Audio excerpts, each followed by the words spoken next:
Dans cette leçon, on va voir les métadatas, ce que c'est, où ça se range, à quoi ça sert, comment les gérer et où c'est dans l'interface de DaVinci Resolve dans la partie média pour l'instant.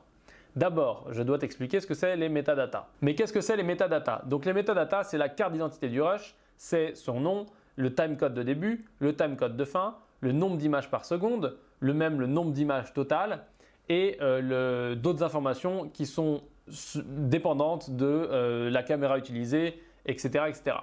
Comme je l'ai dit, plus la caméra est professionnelle, plus il y a d'informations. Et au-delà de ça, il y a deux types de métadatas. Il y a les métadatas qui sont créés par la caméra, donc ça on n'a pas le choix, c'est comme ça, c'est les caractéristiques du rush, c'est ses données, c'est sa carte d'identité. Et il y a les métadatas qui peuvent être créés par l'utilisateur. Donc ça, on va voir les deux solutions, on va voir où les trouver et comment les créer. Si on regarde dans le Media Pool, les métadatas, c'est pas très compliqué, c'est tout ce qu'on voit ici.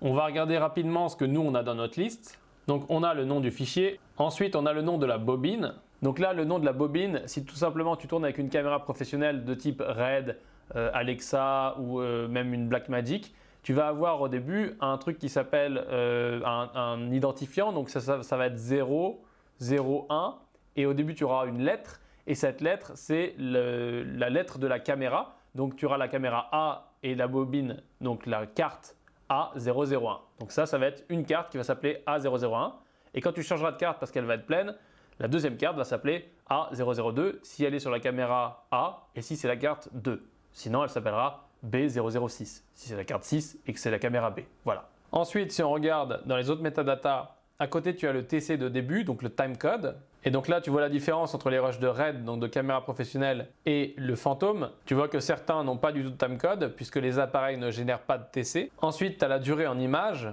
la durée en minutes. À côté, tu as le type pour savoir si c'est de la vidéo et de l'audio ou que de la vidéo. Ensuite, la résolution pour savoir quelle taille et quel ratio a notre image. Ensuite, le nombre d'images par seconde. À côté, le nombre de pistes audio.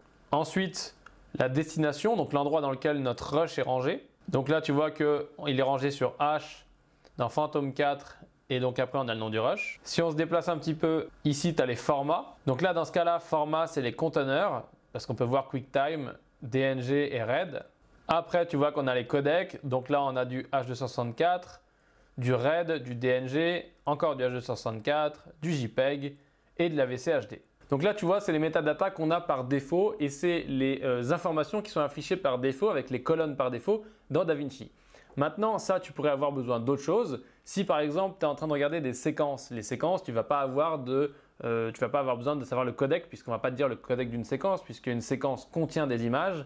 Et donc du coup, tu vas peut-être avoir besoin d'avoir une organisation de colonnes et d'informations dans le Media Pool différente. Donc on va voir comment faire une organisation différente. Donc pour choisir les colonnes qu'on veut, on va tout simplement faire un clic droit dans la barre en haut. Et donc là, tu peux cocher ou décocher les cases selon les colonnes qui t'intéressent. Donc je vais enlever le end, je vais enlever le start, j'enlève le real name aussi, j'enlève frame, j'enlève le type et la résolution, les audio channels, le file path, vidéo codec et audio codec.